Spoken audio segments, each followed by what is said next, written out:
Of Maryland. Congressman, welcome. The decision to release this report, the Ethics Committee's chairman and others said, bad precedent, bad idea, Matt Gaetz isn't in the House anymore, this is dirty pool, and it's going to lead to reprisals, that this will be a cycle that will go forward about former members. Why was it necessary in your mind to do this? Well, just quickly on precedent, I mean, that hasn't happened, based on what's happened in the past. So we've had 4 of these happen in the recent past, in the 80s and 90s, and every decade over the past 40 years. And similar circumstances in at least one of the cases. And the decision was made by the House Ethics Committee to release the report, even though a member had left service in the Congress. So there's precedent for it, and the sky didn't fall. And I think I got to say too that I've had a good working relationship. I think all of us have on the Ethics Committee, and it's been bipartisan and largely. And I think I'm not scared about everything sort of falling apart and all of us turning it on each other and attacking each other and going hardline partisan all of a sudden. I think you start with the Santos case, which I think we handled extremely well. There's a bunch of more low-profile cases in between, but the staff's been great. The staff's essentially nonpartisan. I think the group has been able to work well together at the member level as well, and I think we'll be able to do that going forward too. When former Congressman Madison Cawthorn said that there were wild sex and drug parties happening, members of Congress, I was one of many who said, "Oh, come on!" And then you read this report, and you say, "Well, he wasn't all wrong anyway." Maybe put it this way: why does it matter to you about reputational harm to Congress? Is that what you're concerned about? Is that the esteem of the body is harmed when members are doing things like this?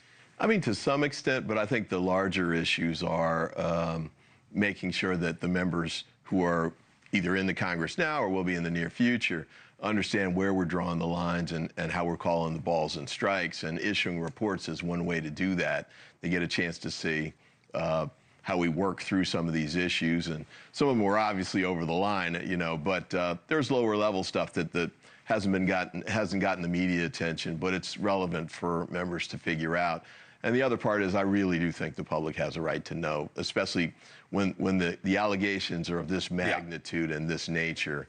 It's important for them to have a sense of it. And, sunshine's the best disinfectant.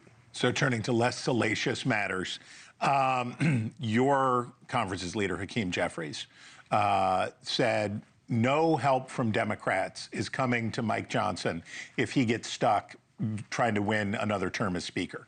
So we already have enough dissident Republicans, excuse me, we already have enough dissident Republicans that they could deny Johnson the speakership.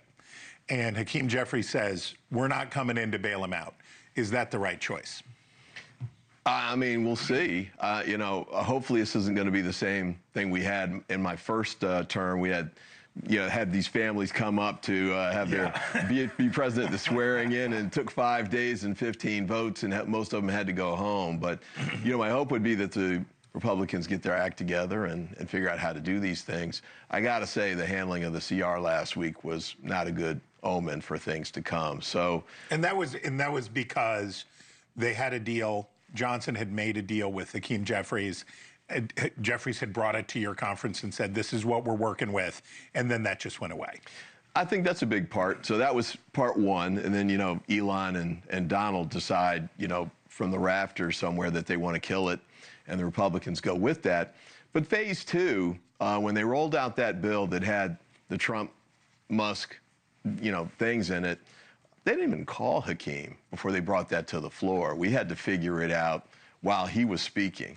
And that's ridiculous. If he knows he's going to need us. That's happened major vote after major vote after major vote. Why be so, inappropriate, I would say, in managing things politically, especially when that's how McCarthy got shown the door. So when we got to vote round number 3, we worked it out. We got it done in very short order. Hopefully that's the way it'll work going forward. All right. If you had ever followed your way through holiday traffic in Beltsville, you would know him already. But if you don't, There he is, Congressman Glenn Ivey. We thank you and Merry Christmas. Thank you for watching, and make sure you go to joinnn.com to find NewsNation on your television provider. And don't forget to click the red subscribe button below to get more of NewsNation's fact-driven, unbiased coverage.